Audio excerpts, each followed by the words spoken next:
Okay, everyone, welcome. This is our second Kimmons-Wilson School Research Forum of the fall 2021 semester.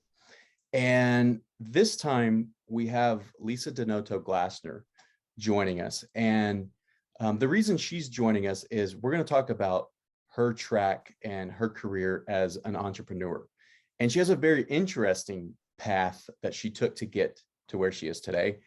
And so I want to get into that with her and talk about the different maybe struggles and triumphs and challenges associated with being an entrepreneur, and kind of ask her guidance for anybody who might be looking into going down this path. So without further ado, I'll introduce Lisa. Lisa is the editor and the owner of The Castle Run, and she also is the owner operator of Core Memory Candles. And so Lisa, welcome to the forum. Thank you for talking with us. And if you could kind of briefly take us through your history as to and your path of where you started and then to where you are today. So first of all, thank you for having me, Cody. It's always fun when we get to talk. Yeah, gosh, that's a really big question. But I'll start and you can kind of guide me as you'd like with questions. But yeah, I think if you've heard me talk before, my background is no secret, but I know a lot of you are new to this story. So I'll just start from the beginning. I was incredibly academic growing up through grade school. I did my undergrad at Columbia University, and then got a law degree from Harvard. Back in 2004, I graduated from Harvard. And from there, and kind of all the way, right? I was kind of like on this wave of like, I was very good academically, obviously. And, I was kind of like writing that skill set and seeing what the next challenge was, what was the next hardest thing to do. And I think in that process, a lot of us kind of lose touch with what we like to do and what we love. So that was definitely happening to me even from the beginning. And then after Harvard, I went on to work in big law for a really long time, for almost 14 years. I was on Wall Street, and then I was outside of DC in the big law space doing mergers and acquisitions, really big deals, like, $100 billion deals.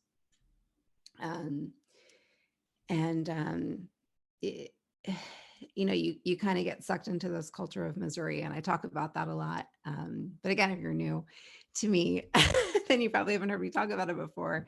But you do sort of get sucked into this culture of misery, and you kind of develop this loyalty to the people that you're working with who are also unhappy, and you feel like you have this special skill set that is unique in the world, and that you kind of have a duty to use it. And so life continues to happen, and I got married and I had babies and we bought a house, not in that order.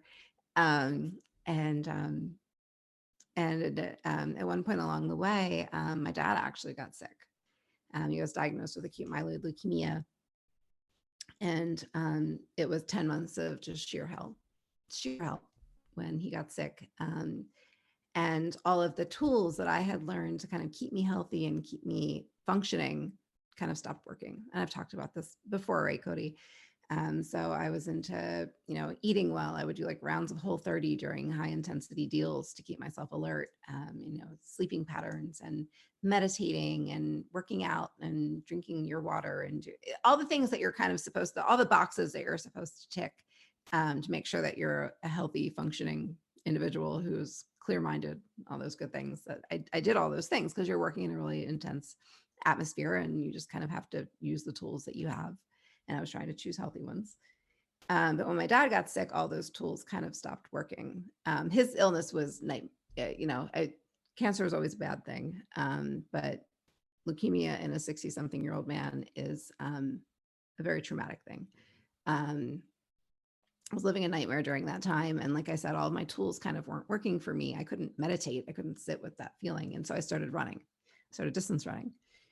And it kind of became my meditation. I talk about this a lot. It became my meditation, and I would go for these long runs and it would clear my mind. And I kind of was able to kind of sit with my feelings, but also kind of get the ick out at the same time. So I was never a runner. I would kind of warm up on a treadmill maybe before a workout, but I was never a runner. But all of a sudden, distance running became this tool.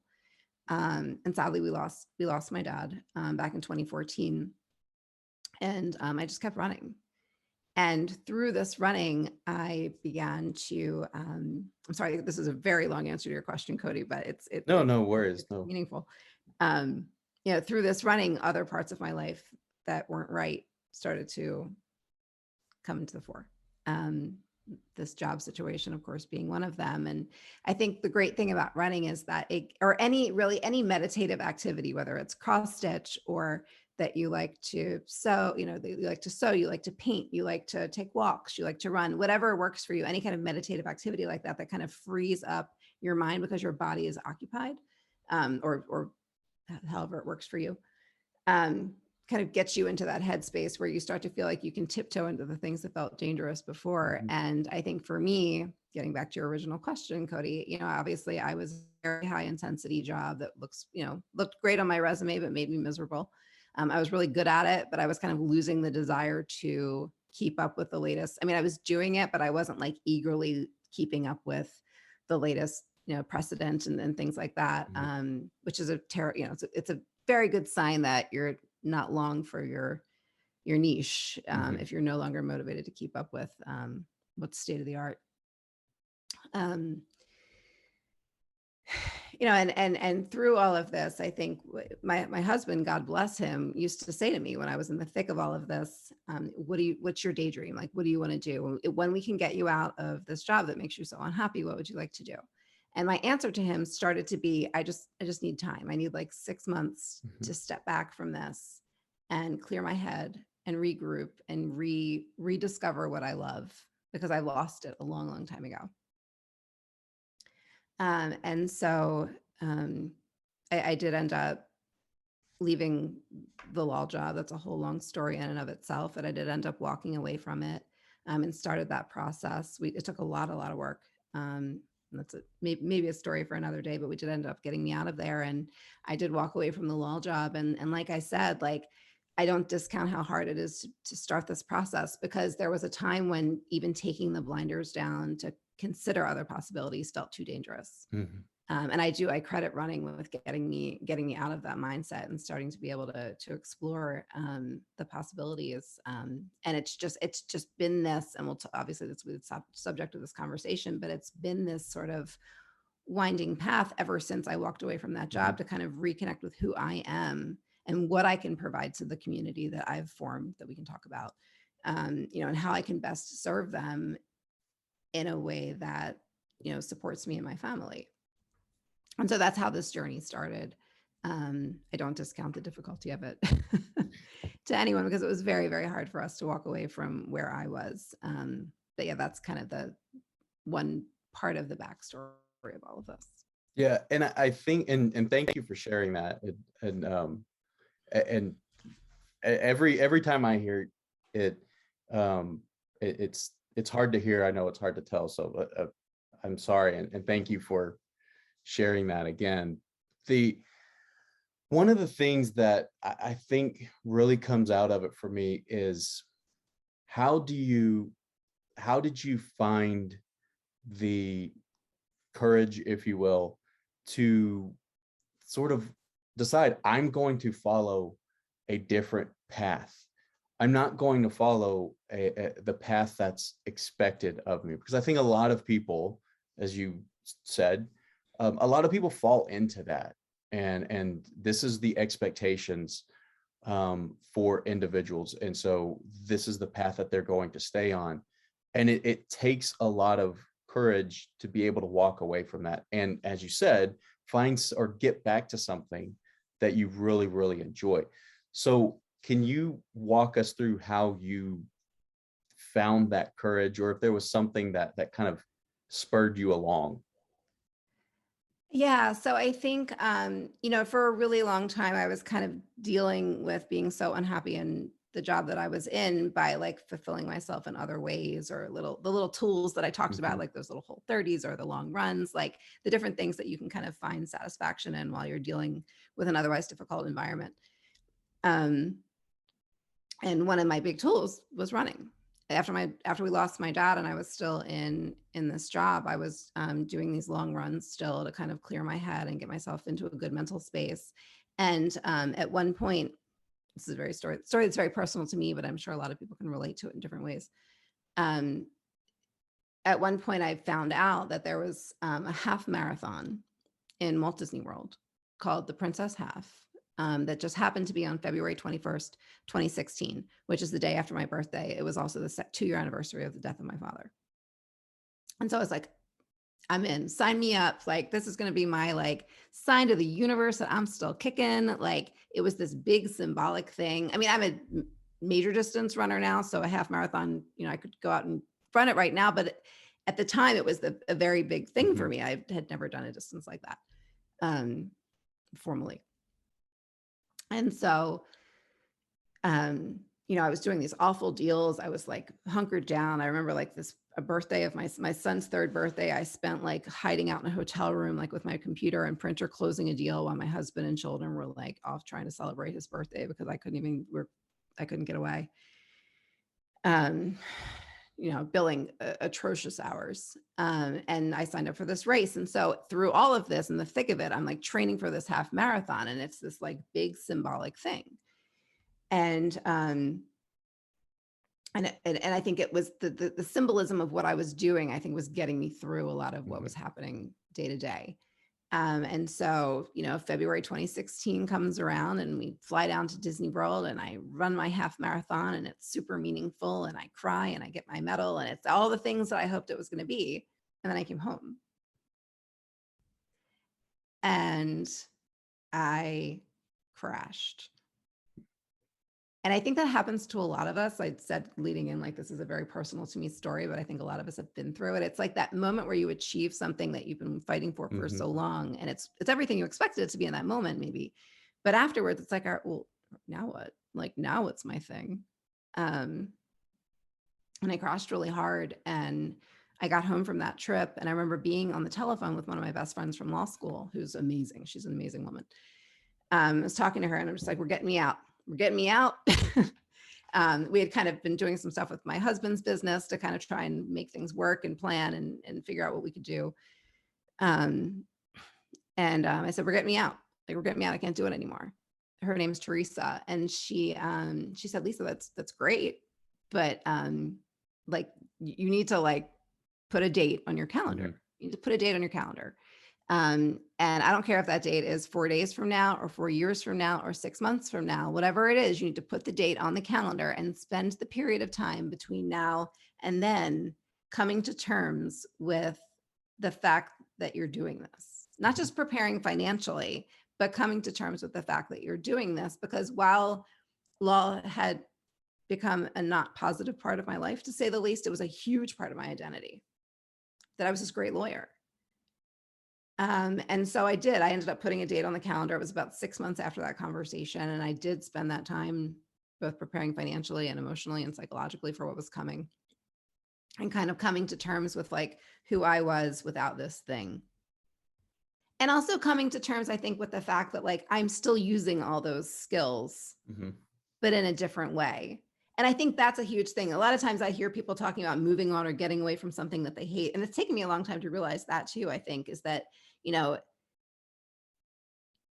nothing that you've experienced, even if you're walking away from it in a formal setting, you're always taking that skill set forward. The fact that I have a Harvard Law education, I use that every day of my life, whether I am, closing a deal or in a courtroom, which I never was. I was a corporate attorney, or, or selling candles, or doing this call with you, or, doing workout in the parks, or, communicating on Instagram. Like, everything that I do pulls from the body of knowledge that I have acquired over time. And whether I'm doing it by the books, by sitting in, at a conference table, negotiating a deal, using my Harvard Law degree, or, pouring candles while I listen to TED Talks in the morning, which is a lot of times how I spend my mornings now. I'm still in here. Yeah. What I'm doing is separate from it. I'm still in here, and I'm still using this whole body of knowledge that I've acquired. So short story long story short, I don't know which one that is, but I guess first I'll just recognize the fact that like the question that you're asking is something that we all deal with. And it was something that was one of the hardest things about all of this for me. But, you know, at the same time, I think we need to recognize that like we're still this person at the core of all of it. And like the activities that we choose to do, we Yeah. can come and go. And if it's not satisfying you, it doesn't matter what everybody around you thinks about how great what you're doing is. I mean, I had a very impressive resume, but I was miserable. Hmm. You know, and something like losing your dad in the way that I lost my dad is a really quick wake up call about how short life is, you Yeah. know? So.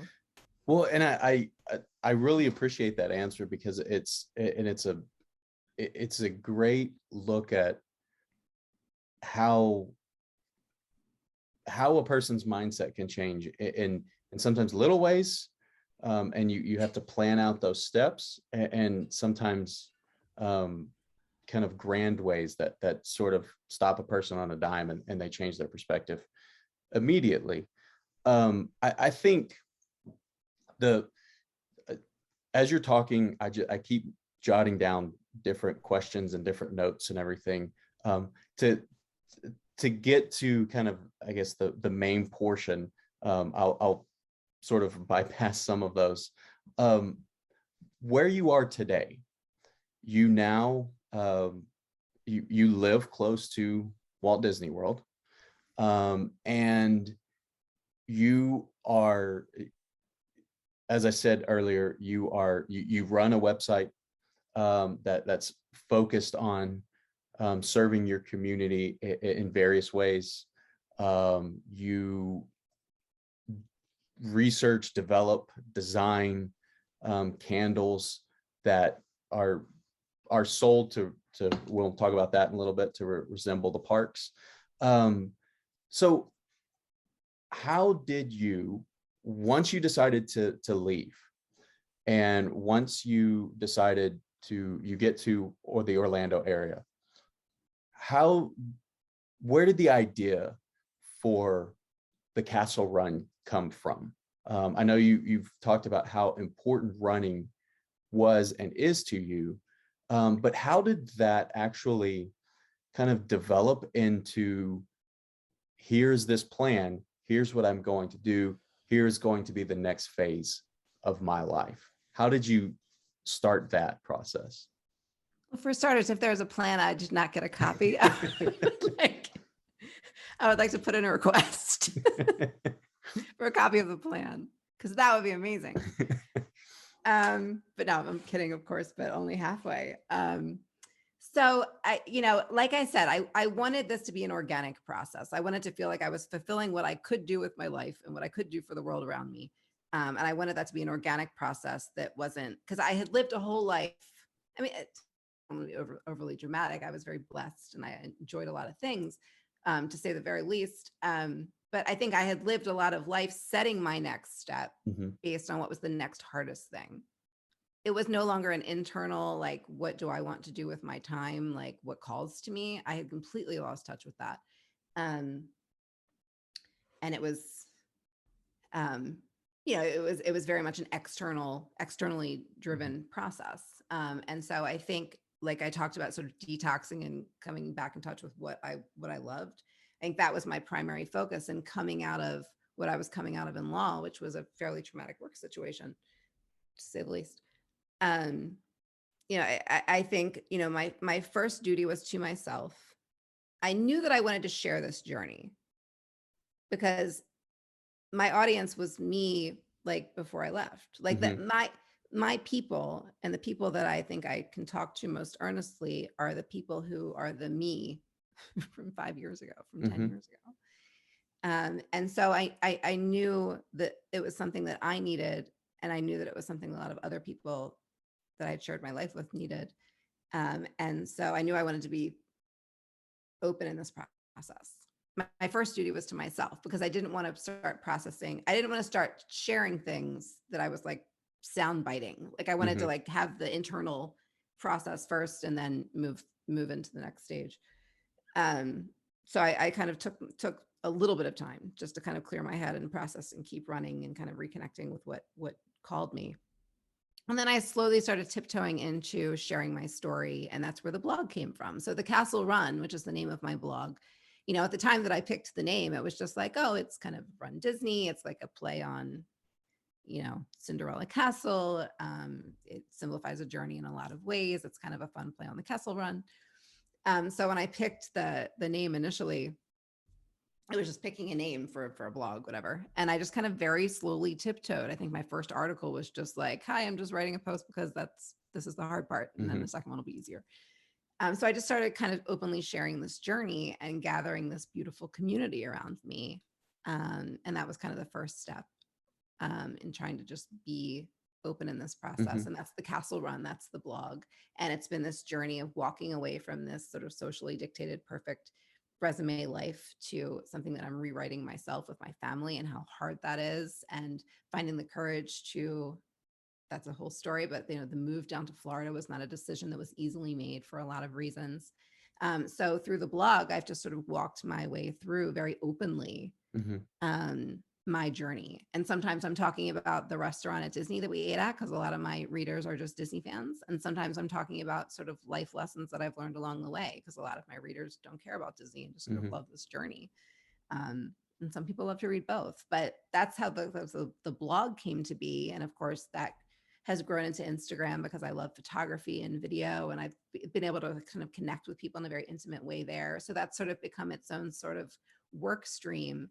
And then as things were sort of coming to fore or taking shape, I always have loved creating tangible things. I think I'm such an academic that I've loved, like in law school, I used to crochet all the time just because I needed to like a thing I could hold that I made. So I always have known that I like making something tangible, and I've always wanted a tangible product. And I think the hard thing for a lot of us is choosing which of the 10,000 ideas that you have to run with.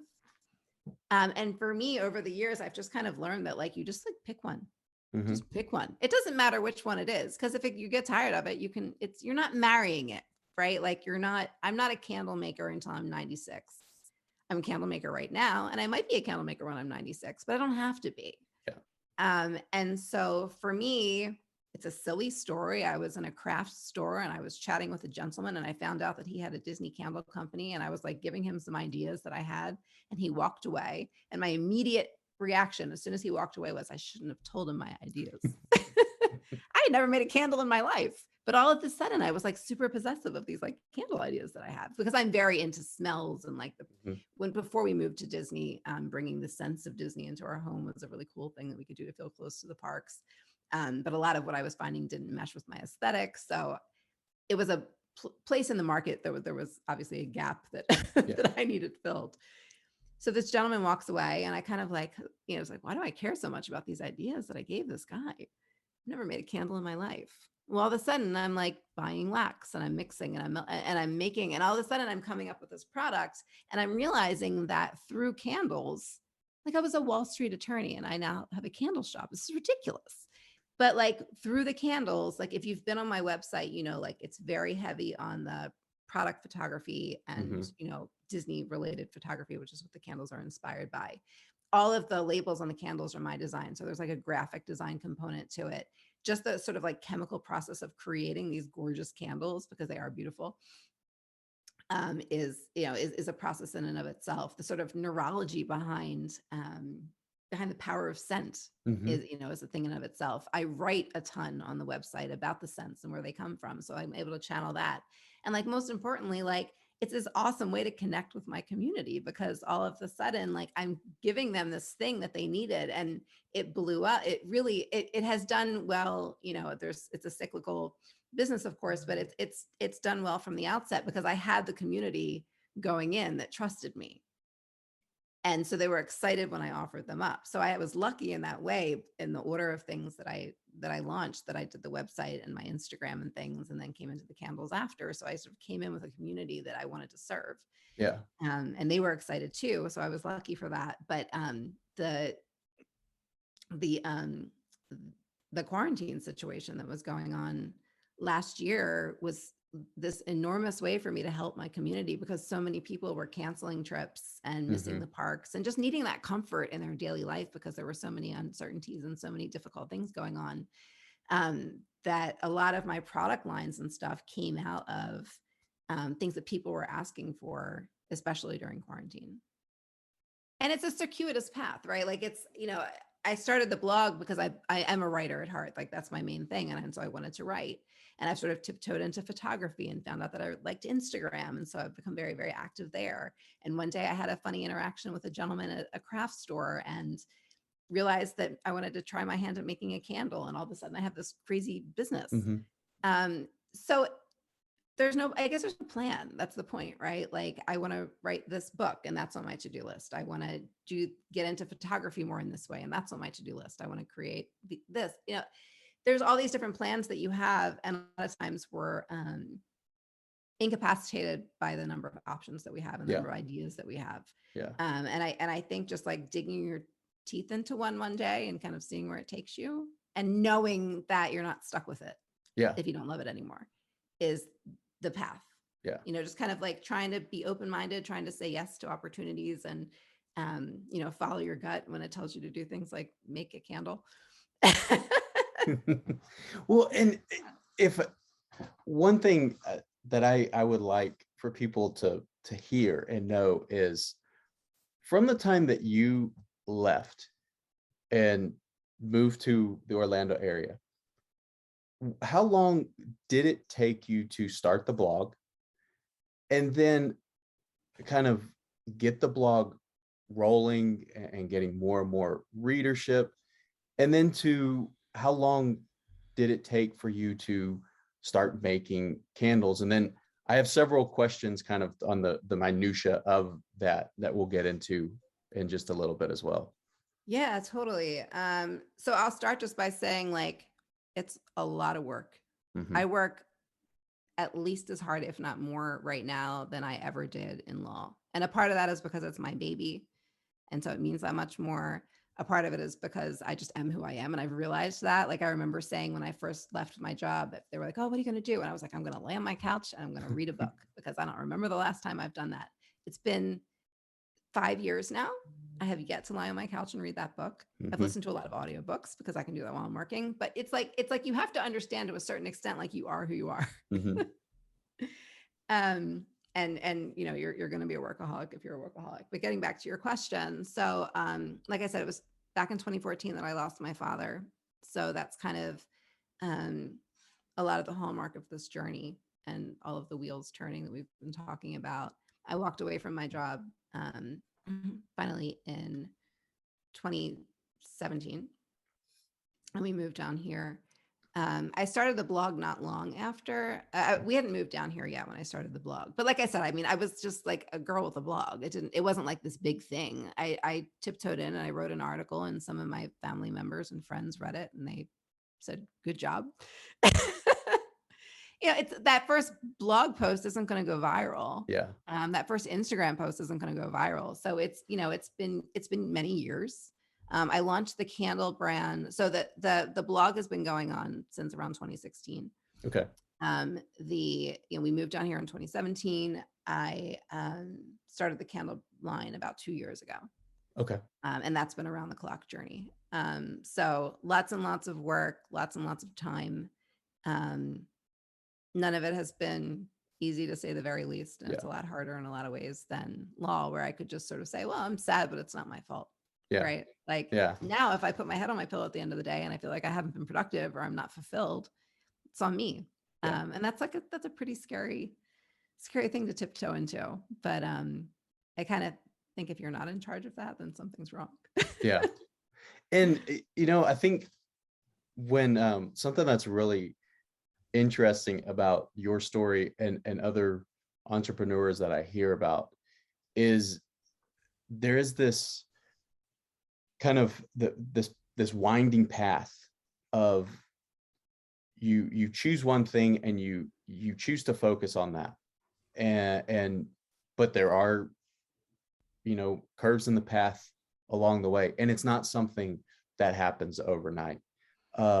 So the next thing I want to talk about is how you built your brand, how you built your brand, the Lisa brand yourself, and then how that kind of developed into or has impacted and helped everything that you're doing, all of your entrepreneurial ventures that you're doing that. And so in a way, I'm guessing I'm also asking how you built your community when you first started down this path and continue to grow it to this day. So, people throw that word authenticity around and it's super popular today, but there's something to it. I think, people want to connect, people want to feel seen, people want to share life Mhm. experiences. And so, like I said, when I started the blog, and sometimes I'm better about this than others because I'm a human being, but you try really hard to be open and honest about what you're going through and Mhm. why it's hard and why it's easy and why today was fun, but why yesterday was hard.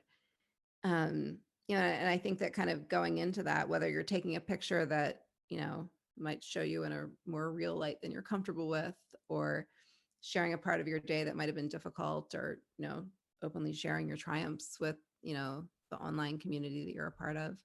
I think just like trying to just really be you and put yourself out there and allow yourself to connect with people in that way, like your community will find you.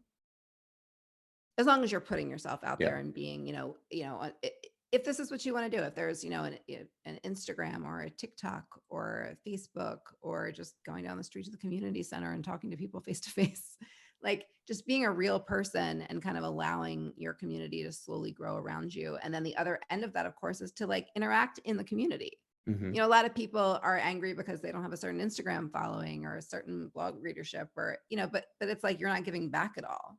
We're all in this space together. And so, you know, interact with people in this space, give back to them, like talk to them about their lives so that when you Mhm. share your life, they're going to be inclined to pay attention too.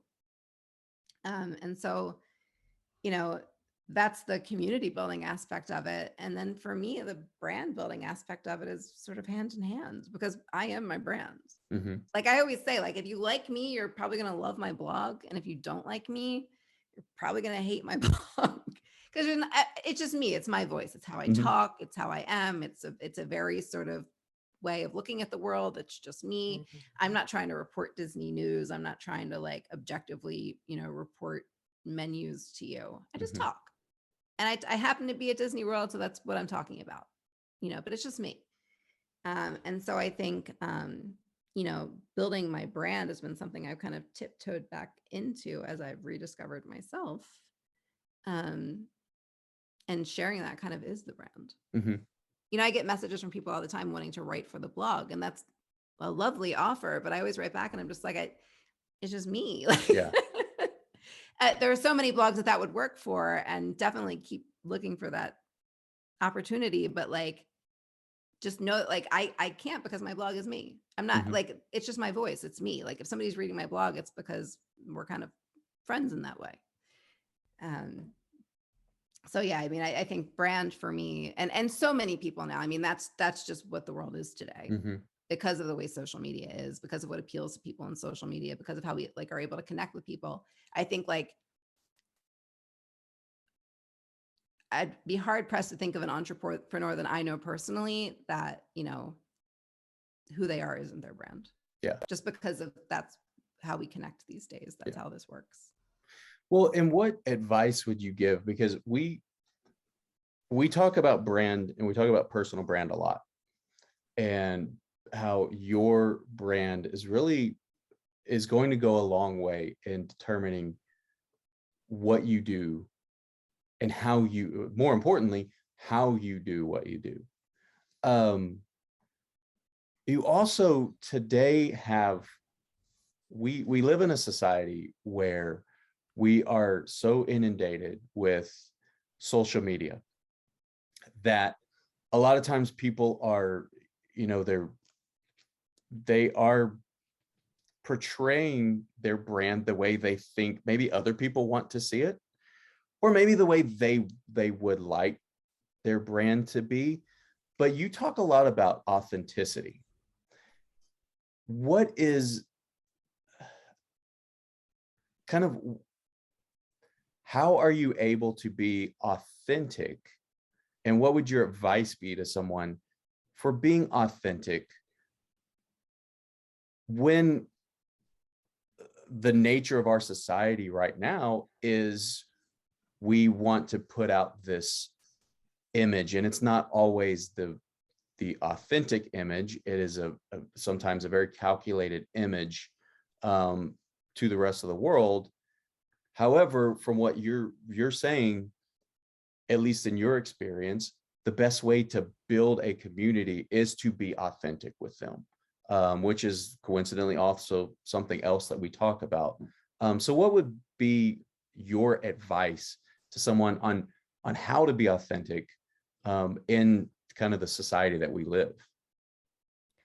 Um, I mean, I think as far as comfort level goes, that is difficult. Like, we're used to sharing only our best selves. I always Mhm, say, I always laugh when people are like, we only post we're being so fake online. We only post our best moments and our best. Well, when did you take a picture before social media? You took it when you were happy. mhm, That's what we're sharing, right? Like, I took a picture at a birthday party, not at a deathbed. Like, I took mhm, a picture when we were on vacation on the beach, not when I'm folding laundry. That's just human nature. You yeah, record your happy moments. And when social media came to be, we started sharing our happy moments. If there's 5,000 people on my Facebook friends list or 40,000 people on my Instagram list, and 1% of them had an amazing day, that's most of what I'm going to see in my feed. mhm, And I think you just need to keep that in mind to a certain extent, and kind of tiptoe into how much you might be very uncomfortable sharing yourself with the world, and maybe an objective brand is something that's more for you. But if you do want to tiptoe into sharing yourself with your community and your world, it can be very, very fulfilling. And you don't have to share it all. You can share that you had a hard moment. You can share that, this product that you're working on didn't go quite like you wanted. Share your process with people. That's mhm, interesting to people because they want to be a part of that. And I think that, a lesson that we're all learning is, if Gen Z is doing anything right, you guys, it's that I, I'll censor myself, but the BS, the stuff that put online that's not real is not of interest to the younger generation. And I think that a lot of us are catching on to that. Look at any space, who the most successful people, look at the Disney space. Some of the most successful people, most of the most successful people in the Disney space don't look great in every picture they post. They use their stories like a reality television show where they're just talking live to you and like sharing their life with you. And that's a shift that's happening. I remember, this is going to sound off subject. I remember watching the first American Idols. I was like mhm, coming home from college, I think it was, when I forget when it was. And my mom was like really into American Idol. And I remember her like watching this whole process. And I said, this is never going to work because we want to worship our rock stars. We don't want to see how they came to be. Like, we don't want to mhm, see this like climb to the top. We just want them to be infallible and like to worship them because that's how it used to be. mhm. And I was wrong. I was wrong. And that's how everything is right now. Yeah. We want to see that climb to the top. We want to see like the struggle. We want to see the day to day. We want to see real. And so while I think a lot of us say, oh, we only show our best selves, we filter ourselves, we reshape our bodies, we only show our best moments, all of the things that look like trends online, I think that's a red herring. I think the realness, like where we're really going is this like real, unfiltered day-to-day stuff. Like, if I follow somebody on Instagram or YouTube or whatever, I love seeing them just in their Yeah. moment to moment. I don't need them to be superhuman. And I think that's how the world has changed a lot. And so, I don't know that it's quite the balancing act. It's just sort of tiptoeing into what you're comfortable with. But I do think that where the world is going is more the unfiltered, more authentic people Okay. rather than this like posed, perfected sort of um, shaped thing that we choose to put into the world once we've shaped it the way we want to shape it. Okay. And next, I want to ask, shift maybe a little bit, specific to your candles.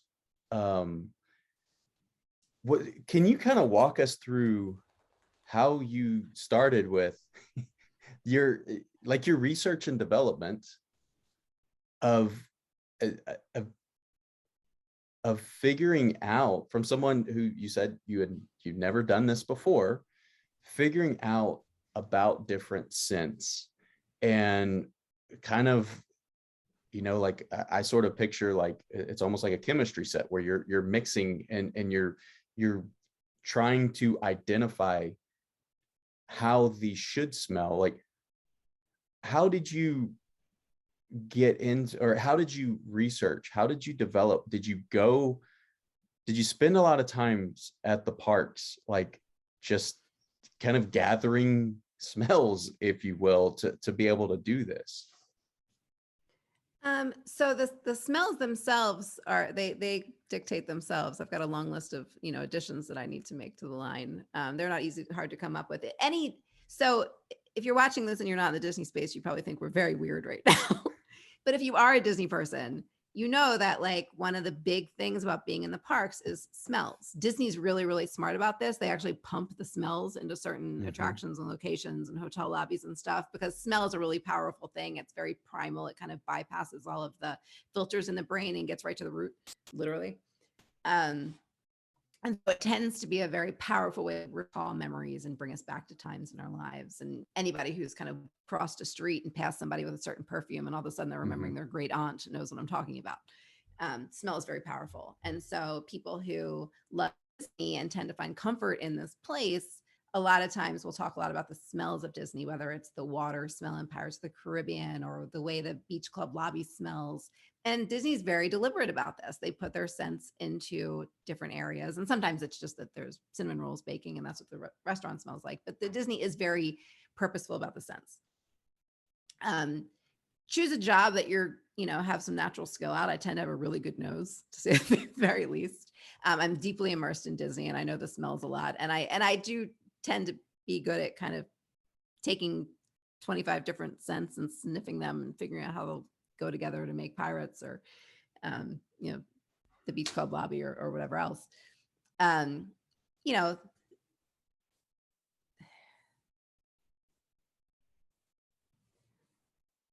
that being said, I think that there's a lot to be said for just how much you can teach yourself these days if you Mhm. want. I no, I didn't take like a candle class. I joined Facebook groups and I watched YouTube videos and I started like ordering samples from all of the shops that looked like they were popular.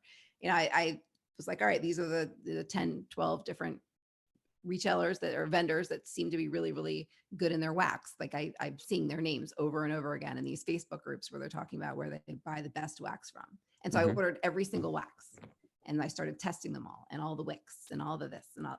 But it's all just stuff that you teach yourself, right? Like, whether I'm in a Facebook group or watching a YouTube video or reading up on something, if you fall in love with something and you want to give some time to it, you can teach it to yourself. Like there's a famous sort of writer influencer. I think her tagline is that she learned everything. She quit high school and everything that she's done since was with the Google search tool. Mhm. Um, and I wouldn't discount the power of that. Yeah. So then go for, and this is kind of general for any entrepreneur, no matter what you're doing. Um, can you walk us through kind of the day-to-day schedule of obviously your schedule or what you have to do on a daily basis, but then I think we'll get an idea of just how much work goes into kind of the end product that people see that an entrepreneur offers. Okay, so I, as a start, I man sort of 5 to 6 like very active social media area platforms. So I have my personal Instagram, which is where I derive most of my contact with my larger community. I have the Candles Instagram. I have my personal Facebook. I have the Castle Run Facebook page. I have the Castle Run community Facebook group, and then I have a Pinterest. So, and across, there are certain people who only communicate with me through certain of those Mhm. channels. So that's in itself is sort of a daily maintenance task to make sure that I'm communicating with people, and that if somebody reaches out to me or writes to me with a touching story or something, that I'm taking the time to respond to them either real time or I tend to set aside very. So I run in the morning. So I usually wake up at about 5. My baseline run is 3 miles, and then on the weekends I'll go longer if I'm training for something. So I'll wake up at 5, I'll run, I'll shower, I'll get ready, I'll get my kids up, my kids ready, dressed, ready for school. I then will usually take an hour or so across social media platforms to try and make sure that I've responded to people, that I've dealt with customer inquiries. If somebody has a wholesale request or their candle arrived broken or something, that those people have been attended to right away. I then will pack orders for a couple of hours at least most mornings. I usually do it myself. God bless my family. If they're around, they'll help me sometimes, but it's usually just me. So I'll pack orders for a couple of hours. During the Christmas holiday, that usually will take about 12 hours of my day. This time of year, it takes a couple hours. And then I try at the beginning of the month to set out what I'm going to do, because it's very, very easy for what I just said to you to just blow up into being my whole day. And then you get away from like product development and sort of longer term goals, and you can kind of get rushed up in the day-to-day needs. And so I try to set aside an hour to 2 hours of time for product development and product planning. Another hour is set aside for like content planning. I'll do that each week. I'll set aside an hour for content planning. It's very day to day. It's not like I have a schedule to tell you. It's I wake up at around 5 a.m. and I'm usually go to bed at around 12:30. Okay. And it's very, very, other than like forcing myself to sit down and have dinner with my kids and like do things with them and stuff. Otherwise, I'm basically 24/7 either dealing with the Castle Run side of things, which is the social media side, or product development on core memory candles. And I also do a lot of photography. And so that kind of gets played in. So if it's a busy, during like sort of graduation season, for example, I did a lot of photo shoots with grads. It's a quieter side of my business, but I do that as well. And so during certain times of year, I make sure that I'm allowing myself time to do the photo shoots and also edit pictures. So it's all very cyclical. Like I said, I mean, during the Christmas season, I am barely sleeping, period. And it's all candles all the way. During other times of the year, I try to give more attention to the social media side of things, but it's a very long day, to say the least. And that's what you said earlier, is you work harder at this, or you work harder and longer than maybe you did before.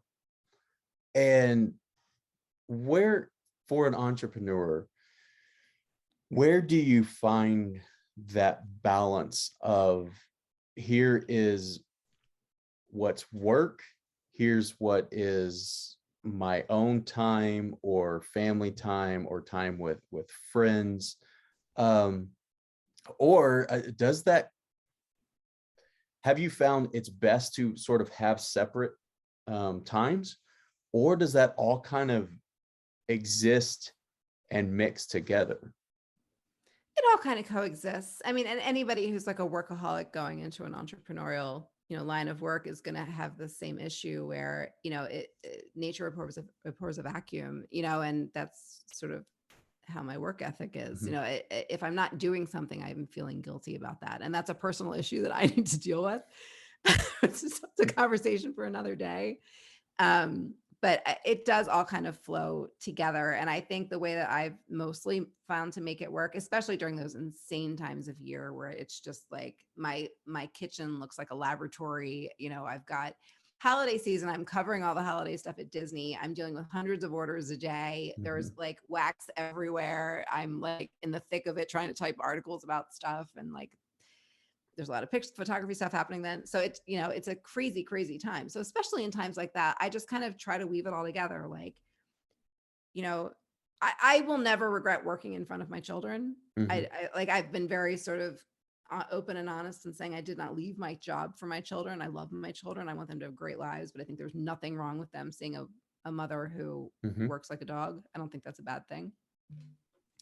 That being said, I try to include them, whether like helping me like fold the boxes, or like I'm just including them in like, oh, which smell do you like more? These are the possible pumpkin scents for this season. What do you guys like? Just trying to make them feel included in the process, so they've got kind of like a leg in the game too. And they love that. They love like putting the warning labels on the candles, and sometimes that's just what it is. And you just have to be okay with that. Sometimes you're not going to like, sit around the kitchen table for an hour and a half and talk about the school day. Someday your time together is going to be sticking warning labels on candles. And that's when you're talking about the school day.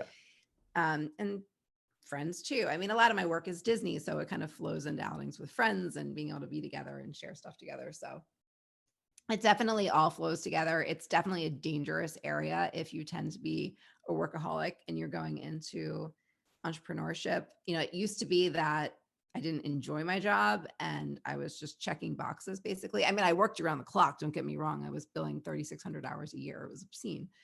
But in my mind, when I was finished because I wanted to be finished. And now when I'm finished, I'm like, oh, I just finished packing 26 orders and making all these candles. So now it's 1:00 in the morning, but this is my only moment to start thinking about blank product line in the Yeah. pipeline that I've been trying to develop. And it's like, there's never a moment where there's not a possibility like that. Yeah. So I think what I've started to try to do is, like, for example, I'll pop into the parks I've been doing this a lot this week and sharing it openly, but the parks are so quiet this week that I've been like running to the parks a lot for 2 hours, like for like 1 or 2 hours with the kids after school. We'll run to Animal Kingdom and we'll ride safari, or we'll run to Hollywood Studios to ride Rock and Roller Coaster. And I'm just trying, and what I try to do is remind myself that while it doesn't feel that way on the surface, that time is valuable to me as well, as far as productivity, because it's clearing my mind. It's giving my mind room to ruminate on new ideas. I always say, like, I get the time back tenfold that I spend running, because the ideas that I get all my ideas when I'm running. Yeah.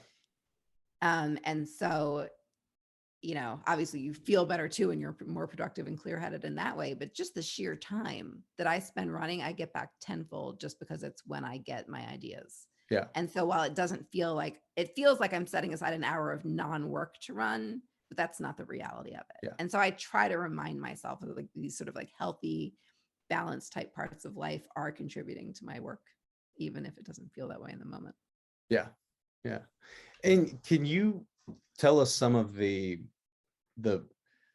struggles and triumphs of being an entrepreneur? And because I think that's, again, as we talked about with social media, people see the celebratory side, or the more positive side of most things. They don't see kind of those struggles that go into it as well. So could you give us a little bit of insight on that? Yeah, of course. And I'll start with the triumphs and just emphasize the fact that the triumphs are generally one-on-one interactions. It's Okay. not that I hit 40,000 followers on Instagram. It's that this one person messaged me that the story I told last week resonated with them, and their life is different as a result. Or somebody got up the urge to, fight their anorexia or leave their abusive husband. Or, a lot of what I do is just sharing, having the strength to walk away from a life that's not working. And like I said, I happen to be in Disney World, but a lot of what I do is kind of meant to cross that bridge and not really be about Disney World so much as it's about just like being empowered to walk away from something that society says is right and writing your own script. And so my triumphs aren't, these big numbers or anything like that. My triumphs are seeing that what I'm doing is working, in that it's affecting other people and it's giving other people permission. And so I think that's just a life lesson for me and for anyone else, to focus not on the fact that how many zeros are after your follower number on Instagram, as like the meaningful interactions that you're having with real people from day to day. And if you focus on that, you could have 75 followers and you could run a business on it. Because if you've got 75 people who are, hell or high water for you, no matter what you say, and will stand up for you and have your back, like, you've got a great backing to start serving that community with a line of business. People think about having 100,000 followers. You don't need that, like, at all. You need a small group of hardcore people that love you and that you love back and that you want to do for, and that need something that you do. So my triumphs are in that space.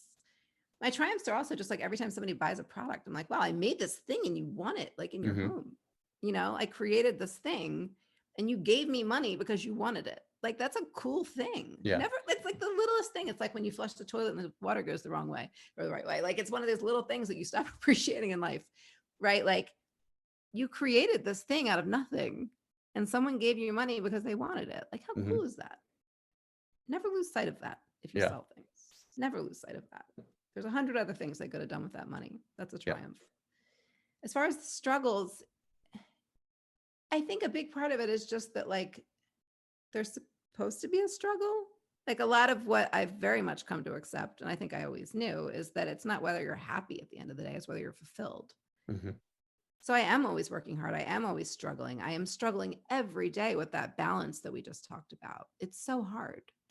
I struggle with whether or not I'm a good enough mother because I spent, I spent the entire month of Christmas not sleeping and making products and shipping them out. Like, does that make me am I a good enough mom? Like, am I giving my friends enough time? Like, are my friends giving me enough time? Like, I had an argument with my husband. What am I going to do about that? I need groceries. Like, I need, sometimes you need more supplies than you have money coming in just because it's that time of year. Like going into the Christmas season, I need a lot of stuff, and that's kind of Mhm. scary.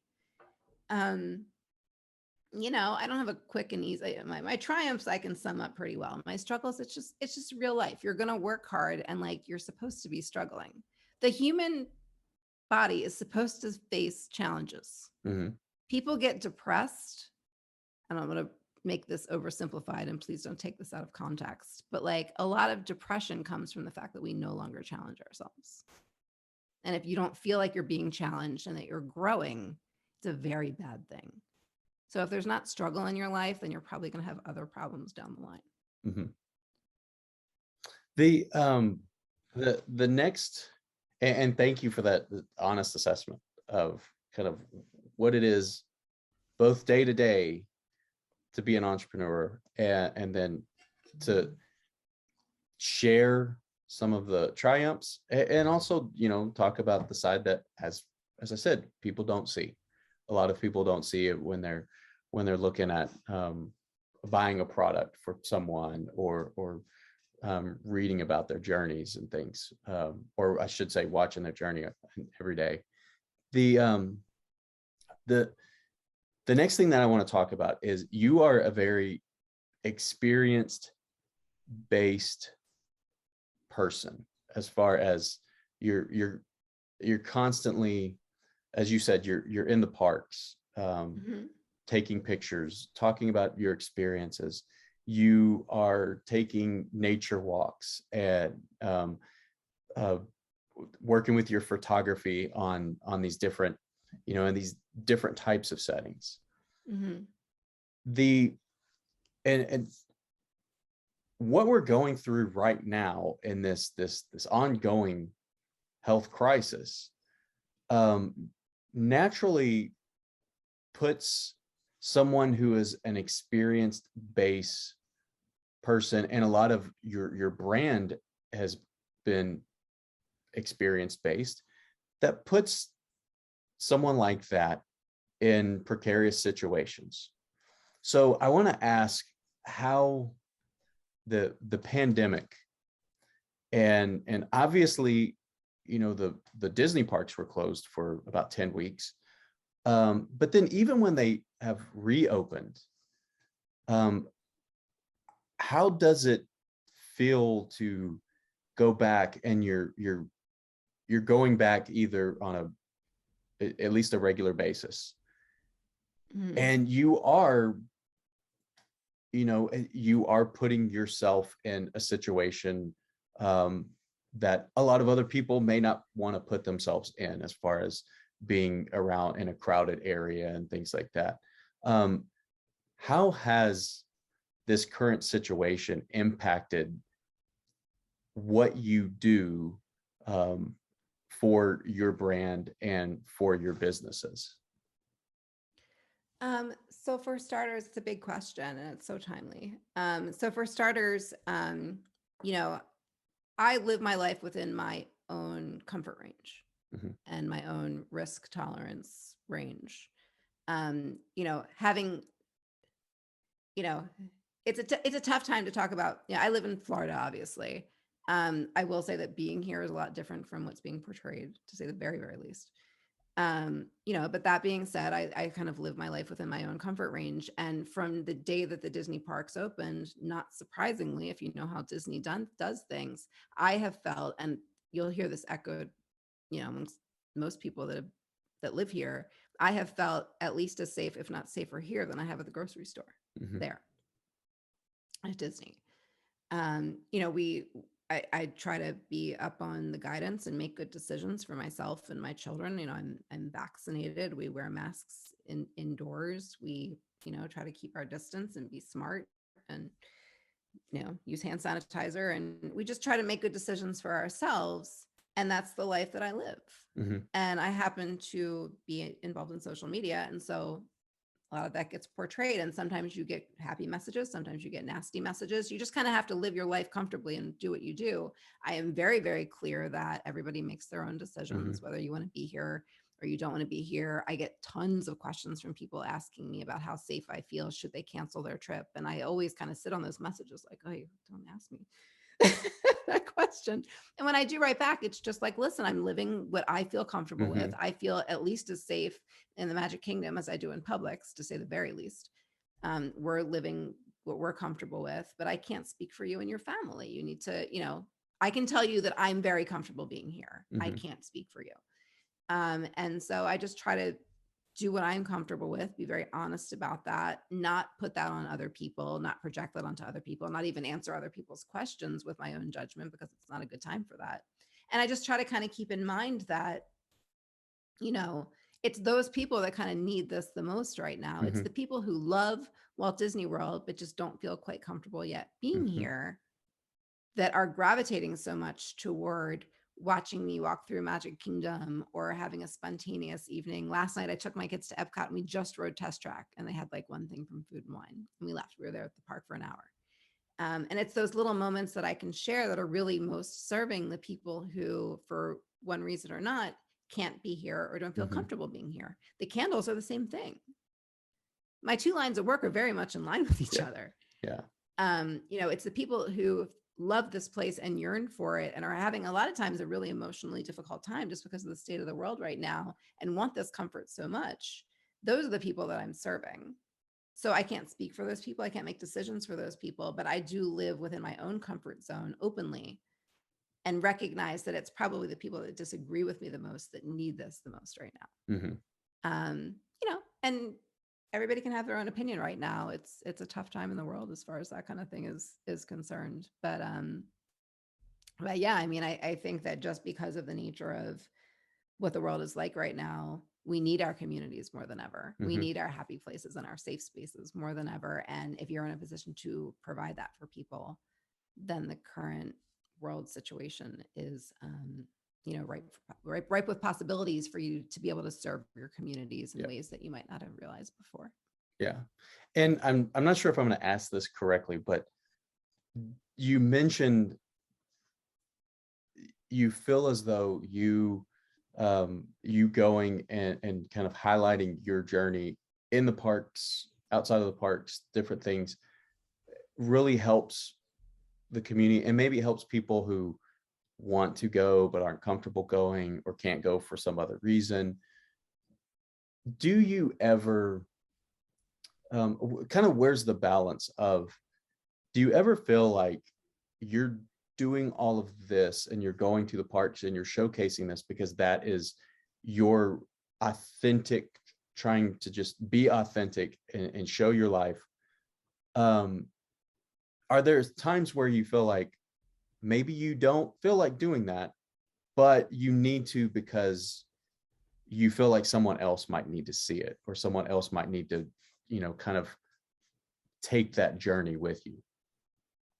Yeah, it's a really like interesting balance to, you know, it's, you know, a lower version of it is living here. Like, how much does living here take away from the magic of the parks because it becomes a normal part of your life, not this like special vacation experience? And, you know, Disney's always changing things. Like, how much are we doing trying this new snack because we really want it versus that it's all over Instagram? Hmm. And I think that, um, you know, you do kind of have to watch your balance, even if you're talking about something as happy and wonderful as Disney World. Like, sometimes you're tired and you don't feel like going.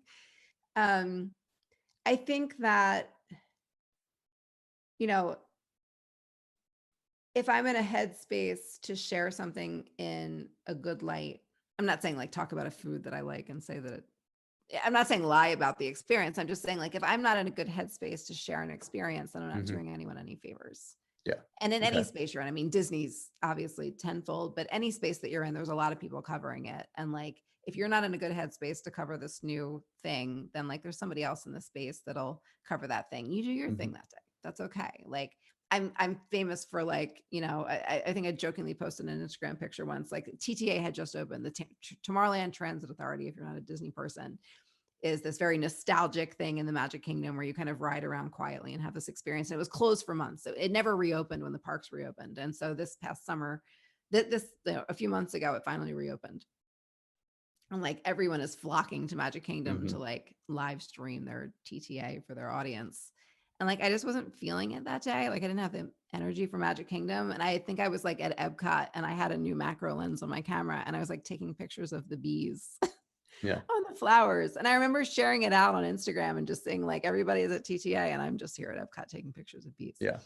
And my audience loved that because it was me. You know, it was just this real moment of like they had their TTA content and they got different stuff from me that day because that's the headspace that I was in. And sometimes you have to buck up. Like if you're tired and it's the first Christmas party and you want to cover it and get the information, then you just go do it. Yeah. Sounds funny to complain about that kind of thing, but sometimes your kids need you. Sometimes you're tired. Sometimes it's been a long day and running around this thing and trying to cover it isn't the first thing you want to be doing or whatever. Yeah. You know, but just know that no matter how much you love something, it's okay that it gets old sometimes. Yeah. And if you want to keep it fresh, you probably want to just keep being authentic with your audience and only experiencing it to the extent that you want to experience it. Yeah. With your ventures, have you, or I guess maybe what advice would you give people when does something grow large enough that you may require help outside of, like in your case, outside of your family or people who are willing to help? For any kind of beginning entrepreneur, do you think that there is an easily recognizable point where they need to hire someone to help with their product development, help with the everyday business? That's the $1 million question. And if there was an appendix on that plan that you were talking about earlier that talks about this, I would also like for that to be delivered to my home. It's such a hard question. And it's somebody who's really, really far along on this journey. It's the kind of thing they might be like, just get help, like get help when you need it. I always joke. There's some speakers that I've heard speak, and they have famously said, well, maybe not famously, I just remembered it because it spoke to me. Some very wealthy new entrepreneurs, right? And they kind of come into the scene and they give these keynote speeches. And one of the lines that I always hear these people saying is, never do something yourself that you can delegate. Because you should never spend time doing things that aren't unique to your skill set. Like if you could pay somebody else to do it, that's what you should be doing. Well, that's lovely if you're rich and starting a new company, but most of us aren't in that situation. And so there's going to be a period of time where you could definitely justify getting some help, but you can't really justify dipping that much into your profits yet to hire a person. And, you know, so there's this like scary phase where it's like, it's more work than you can handle, but you can't quite handle paychecks yet. Yeah. And then there's a scary aspect of that too. There's a part of it where it's like, well, I don't know if I want to be doing this for the rest of my life. Right now I can walk away from it, but if all of a sudden I've got people depending on me for a salary, then I am married to this. So that aspect of it is a little scary too. To that, I would say those people are getting job experience, and I and everyone else needs to just come to terms with the fact that you can hire a person and not know that you're going to employ them for 90 years. I'm like fidgeting in my chair because this is like such a question. But yeah, I mean, I think that like to a certain extent in the beginning, it's going to be you in the thick of it with your family. Sometimes like my mom is here with my mom's boyfriend, who I love to death. He's wonderful. And my children and my husband, and we're around the clock and we're just cranking candles. And that's just what we're doing because that's what life is right now. You know, there are certain times a year, I think certainly this time of year, I will probably think about, all right, do I want to bring in temporary help?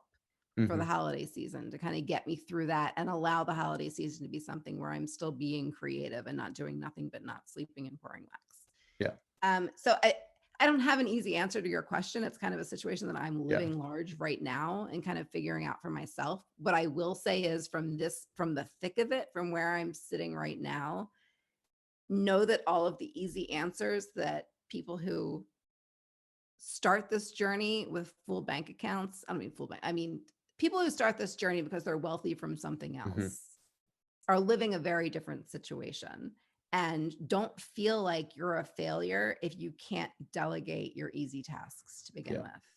You know, I work around the clock, and sometimes I'm working around the clock on things that have nothing to do with development. I'm just cranking out product and shipping it out as fast as I can. And then I'll come up for air because like that season passes or that moment passes or that sale passes, and I'll come up for air and I'm like, oh God, I'm going to get a thermal printer because I can't deal with printing labels anymore. I'm going to do all of the things along the way that kind of streamline your process for yourself. Come up for air and invest in yourself. Come up for air and feed into your own business, and then just know that like that's sort of the beginning of the journey. And Mhm.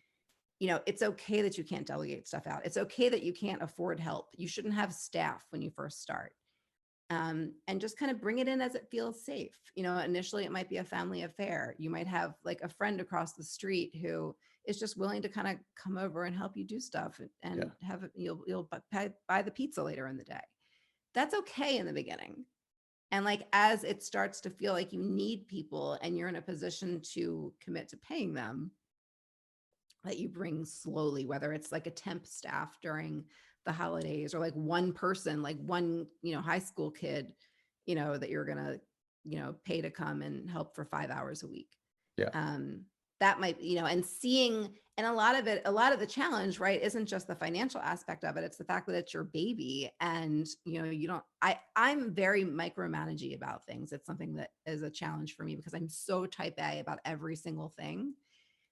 And I'm so immersed in the process because I've created every aspect of these. So whether Mhm. it's the design of the label or how they stick on or what's a specific lid I use or how I glue how I attach the wick to the tin, you know, it's all a process that I've formulated over a very long period of time. And so it's hard to think about entrusting other people with aspects of it. Yeah. And Yeah. so, you know, when my kids come in, I'm like, oh, how can my kids help? They want to be involved. Oh, they can fold the candle boxes. They can stick warning labels on the bottom. You know, my mom loves to help, but she doesn't want to do X, Y, and Z, but she's really good at shipping. So she's my shipping department sometimes when she's in town during Yeah. Christmas.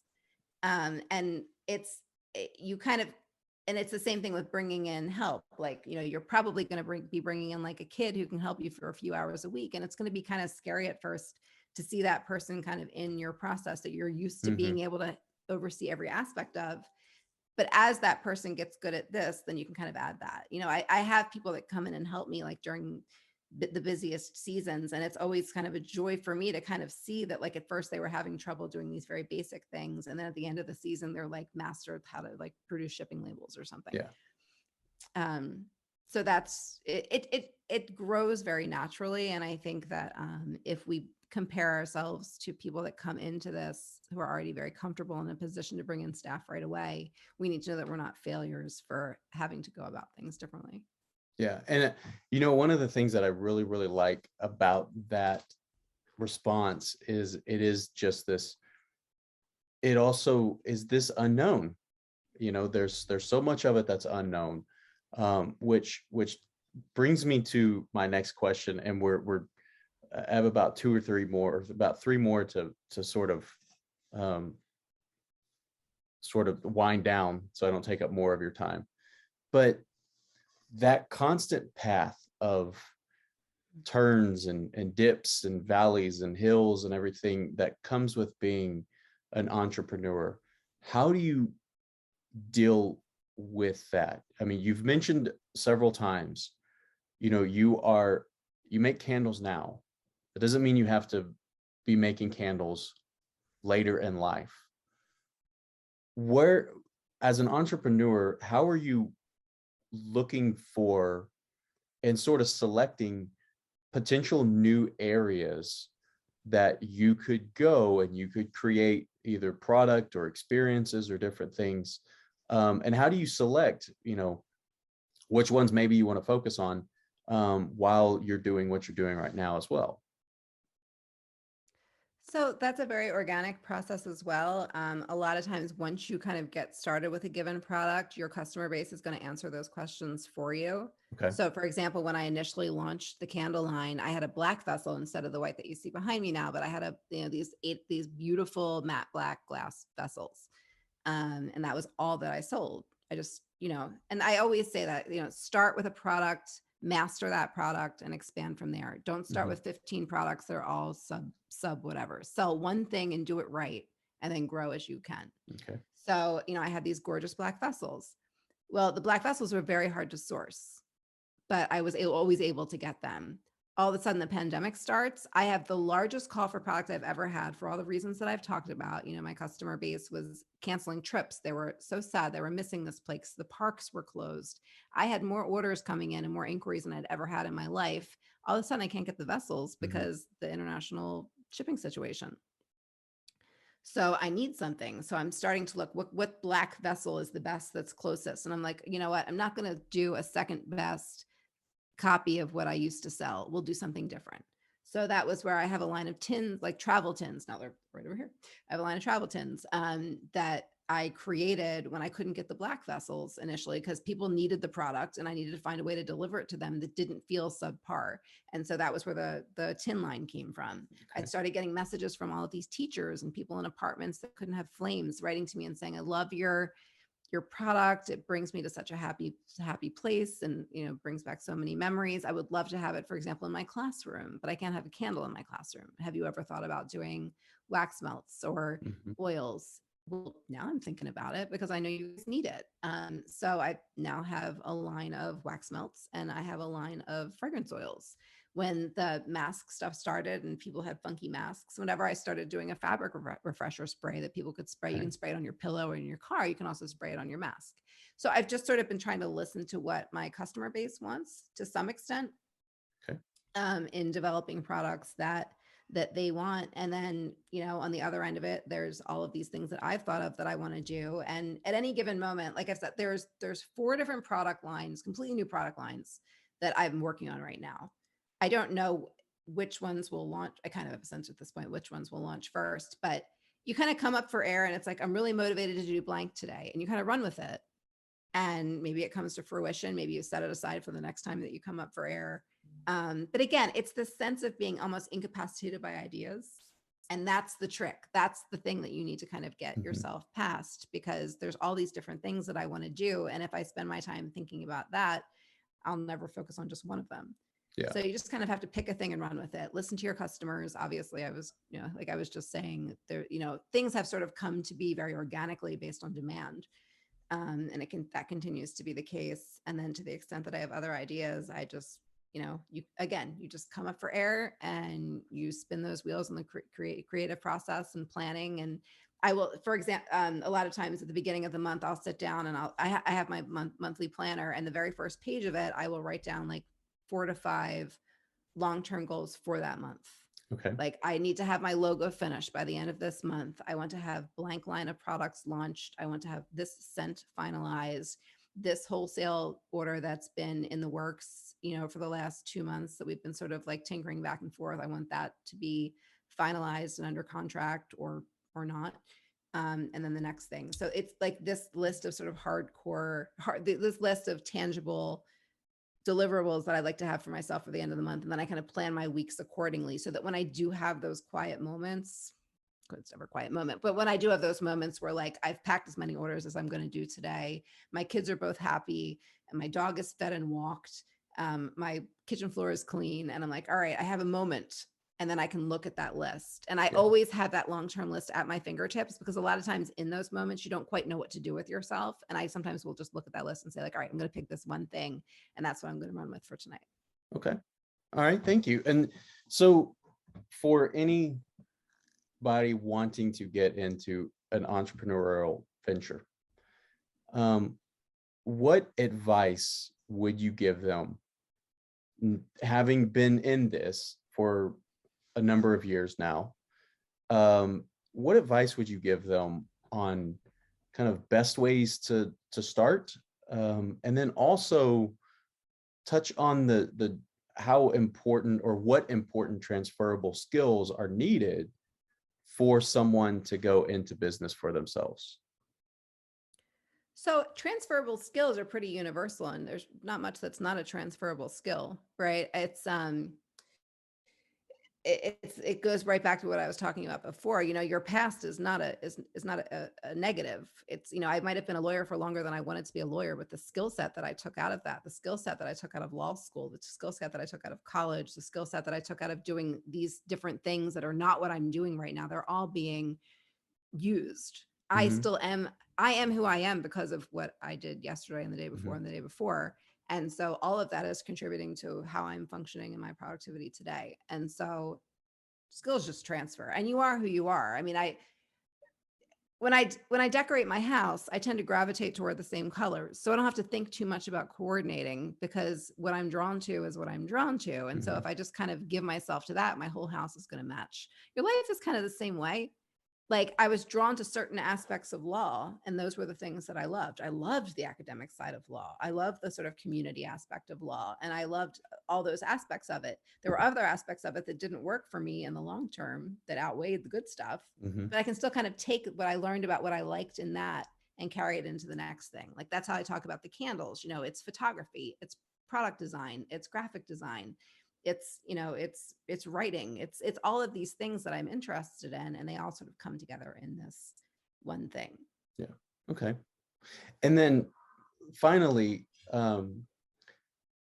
how do you measure success? And that's not just your business venture, bottom line profits, things like that.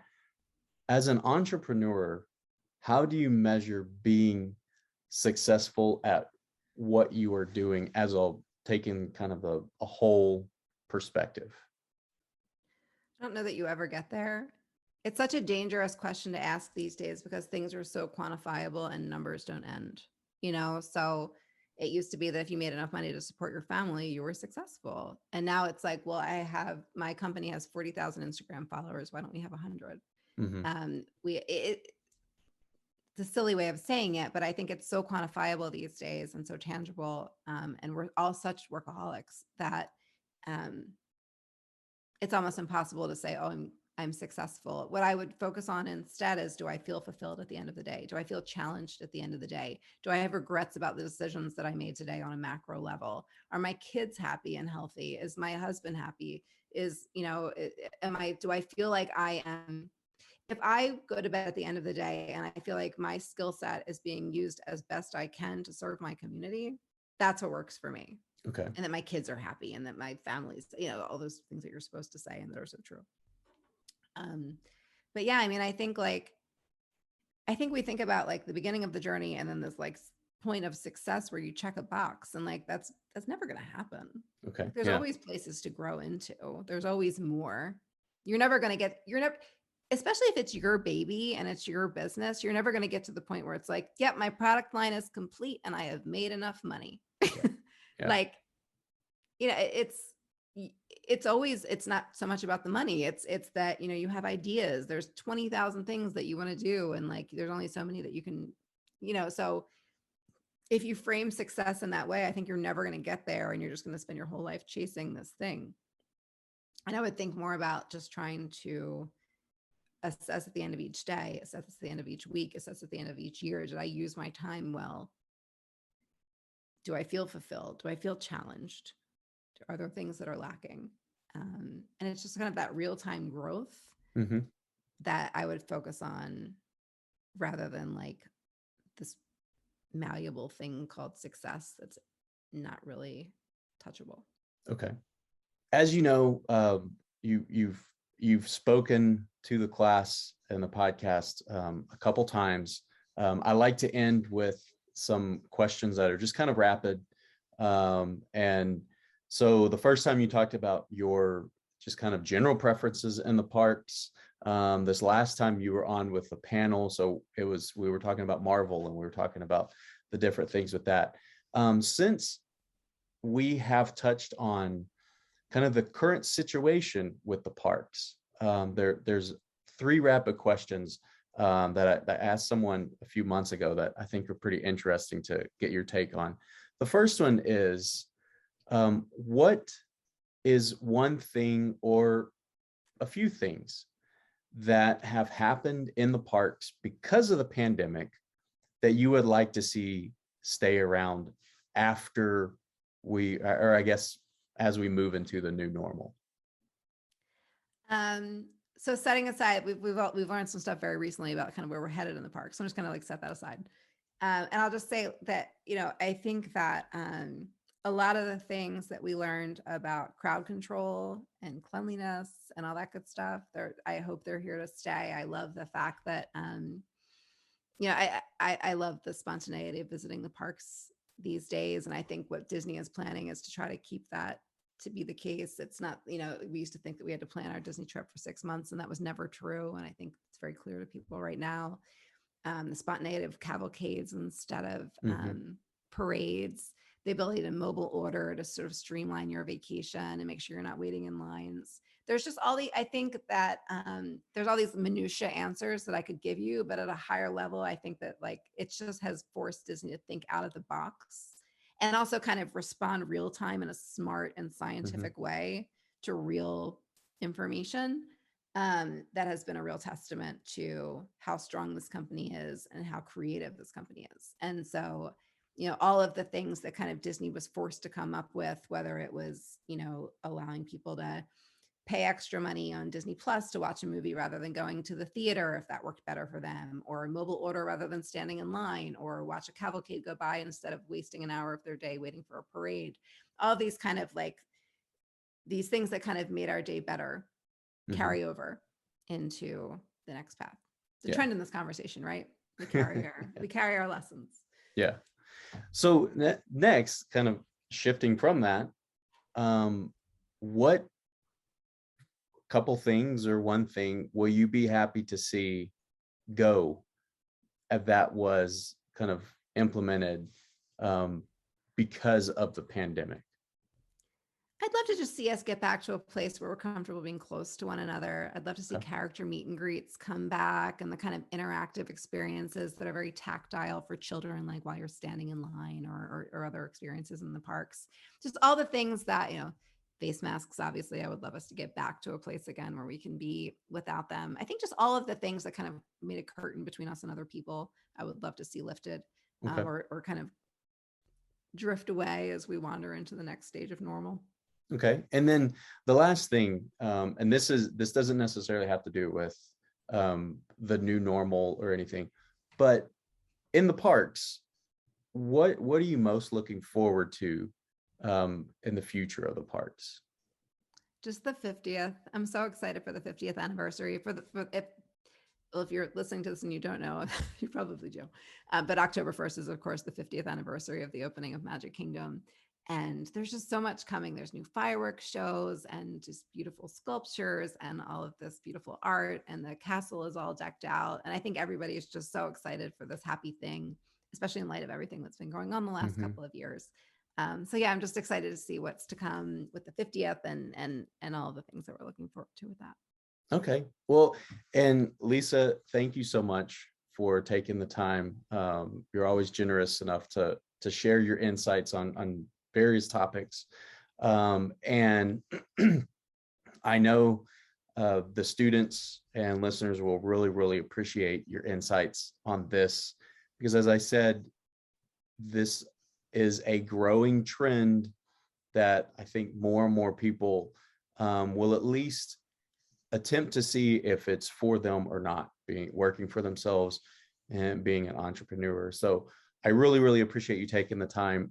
Anyone who wants to contact you or follow you for any reason, how can they do that? So you can reach out to me via email at any time. It's lisa@thecastlerun.com. You'll also find a contact page on thecastlerun.com, which is my website that I was talking about. That'll also go to that same email. So you can always reach out to me that way if you need anything at all. The candle shop is corememorycandles.com. And there's also a shop tab on that Castle Run page that'll take you there. You can also find me on Instagram at the Castle Runner. I'm very active there and very responsive to DMs and comments. And then on Facebook too. I'm just under my personal name, Lisa DiNoto Glassner. And then my page, The Castle Run, and my group, The Castle Run Community. I'm equally active and responsive in all of them. So whatever forum whatever path you choose to take, I'll be there. Okay. All right. And again, thank you very, very much. This was a great time and great information. So I really appreciate it. Thank you, Lisa. Always fun. Thanks, Cody. Thanks. Have a great day. You too. Bye.